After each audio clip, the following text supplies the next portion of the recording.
Thank you very much, Senator Shaheen.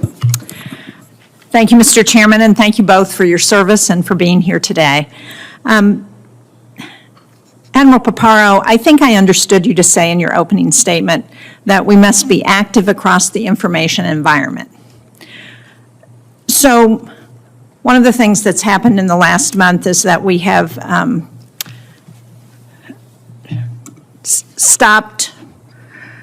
we've pulled the plug on Voice of America and Radio Free Asia. We had a hearing in the Foreign Relations Committee earlier this year where it was pointed out to us that China is spending over $1 billion a year, billion with a B, on information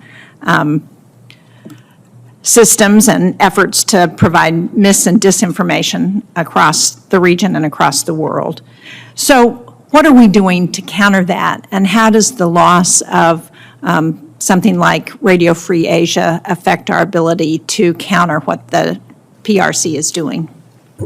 China and its political works division and its United Front is incredibly active, effective, and untruthful in the information space. And the delivery of truthful information really bolstered by free speech, having respect for everybody and everybody's ability to discern truth from lies is absolutely vital.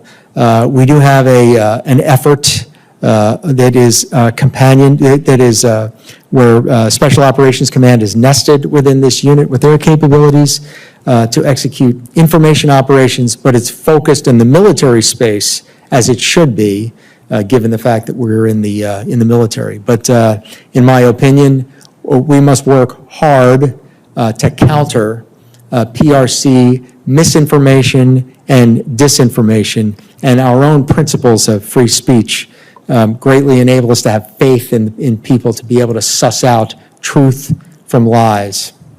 And can you talk about why that matters when we're talking about military conflict? Matters because in order for us to achieve the effects of expanded maneuver, our network of alliances and partnerships is the strategic center of gravity of the United States of America. And so inherently, because governments are accountable to the people they serve, that public opinion will have a great bearing on whether or not those allies and partners are a party to enable a coalition, because the bigger the coalition, the greater legitimacy, the greater capability, the greater access, spacing, and overflight. Thank you. Clearly, we need to do better. General Brunson, South Korea and Japan recently renewed negotiations with the PRC toward free trade talks that had been stalled since 2012.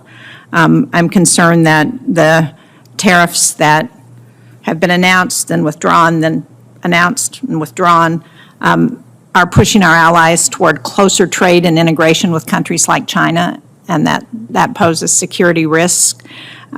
So from an integration and cooperation perspective, do you see any challenges that would be posed by renewed economic talks between China and our closest allies in Asia? Ma'am, I'll answer by what I'm seeing on the peninsula right now.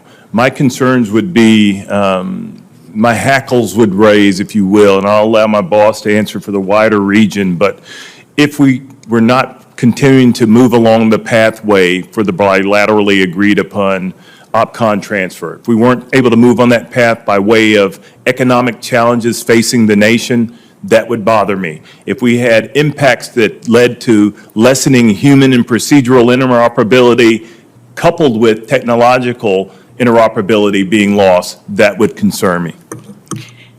And I think Admiral Paparo made a very good case on the economic circumstances earlier in response to Senator Cotton's question. But I want to ask a follow-up on this with respect to the political dynamics in the Republic of Korea, which you referred to in your opening testimony. And the democratic process is playing out, but we expect an election. And are there concerns that, depending on the outcome of that election, it will affect our relationship with ROK? Ma'am, the realities of the region, where Korea sits, the adversaries which they can impose cost upon is going to keep us in good stead going forward. Thank you. Thank you both. Thank you very much. Senator Budd. Thank you, Chairman. And again,